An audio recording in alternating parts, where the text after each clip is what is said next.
ये दिल से बोलते हैं। थोड़ा सुरेंद्र जी डिप्लोमेटिक बोले, बाकी सब दिल से बोले।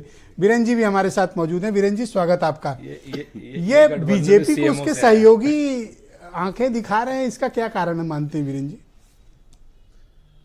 देखिए ब्रजेश जी, ये जो लड़ाई दिख रही है अपना दल की खास तौर से, और उसके बाद संजय निषाद उसमें शामिल हुए, ये लड़ाई आप सियासी कह सकते हैं और दिखावटी भी कह सकते हैं, क्योंकि ना तो वो पद छोड़ रहे हैं और ना आरोप लगाना कम कर रहे हैं।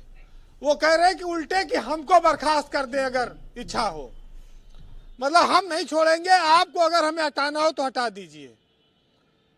भाजपा में ये पिछले 1 महीने से ये शुरुआत हुई है, और आशीष पटेल के बाद जैसे टर्र को देख के दूसरे टर्र चिल्लाने लगते हैं बरसात के सीजन में, वैसे और भी मंत्री और भी नेता बोल रहे हैं। लेकिन आप ये देखिए कि बीजेपी में ना दिल्ली के स्तर पर और ना यूपी के स्तर पर कोई नेता बोल नहीं रहा है, और ना कोई जांच के लिए आदेश हो रहा है कि भाई जांच हो जाए, एक बार दूध का दूध पानी का पानी हो जाए, ये बवाल कटे। लेकिन अब कह रहे हैं विभीषण मार रहा है, कोई कह रहे हैं कि धोखा मिल रहा है। अरे मिल रहा है तो उसका समाधान जिनसे आप मांगने जाते हो उनसे एक बार में क्यों नहीं लेकर आते हो? आशीष पटेल पुराने सहयोगी हैं भाजपा के, दूसरा कार्यकाल है योगी सरकार का, उसमें भी वो मंत्री हैं। अब उनको किस बात पर सिर्फ 177 जो उन्हें के यहाँ प्रमोशन वाला मामला हुआ उसको लेकर ये विवाद शुरू हुआ।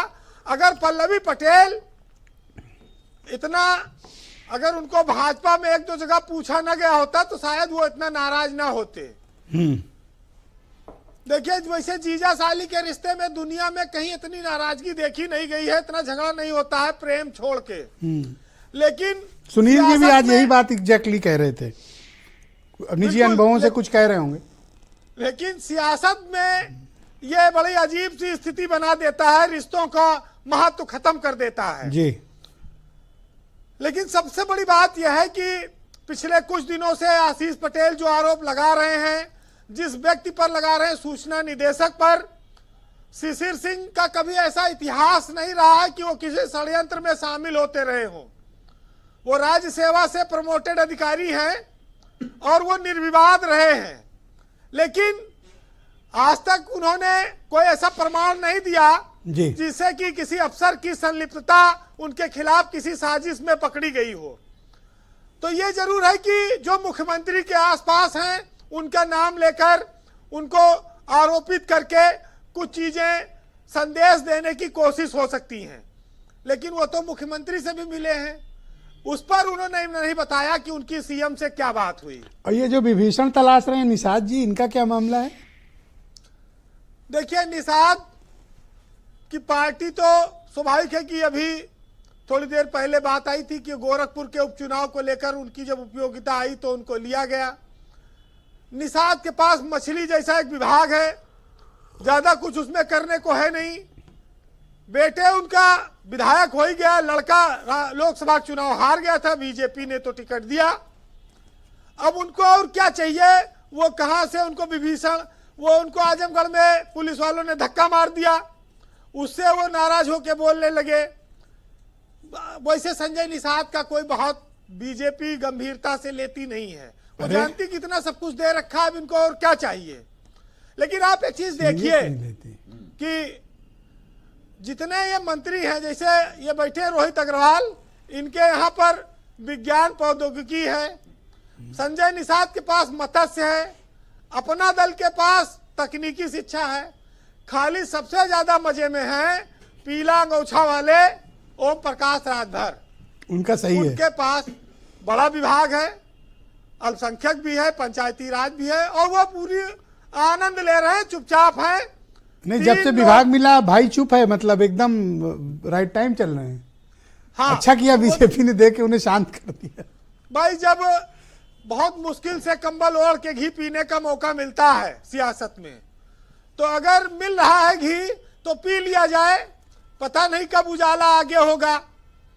रोहित अग्रवाल की बात एक जायज लगी कि व्यापारियों का उत्पीड़न हो रहा है, उनके फैक्ट्रियों के आगे सेल टैक्स विभाग के जीएसटी के अफसर रात दिन कैमरा लगा के पहरा दे रहे हैं, व्यापार प्रभावित हो रहा है, लेकिन वो सरकार तक अपनी बात नहीं कह पा रहे हैं।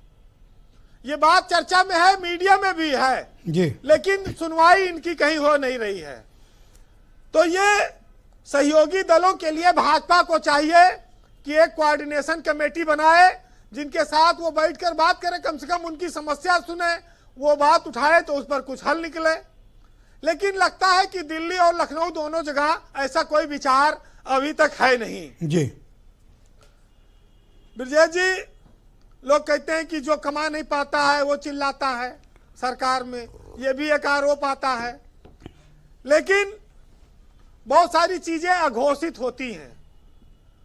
जब परेशानी नहीं हो, पर जब सुनवाई नहीं होती है तो परेशानी तो होगी ही।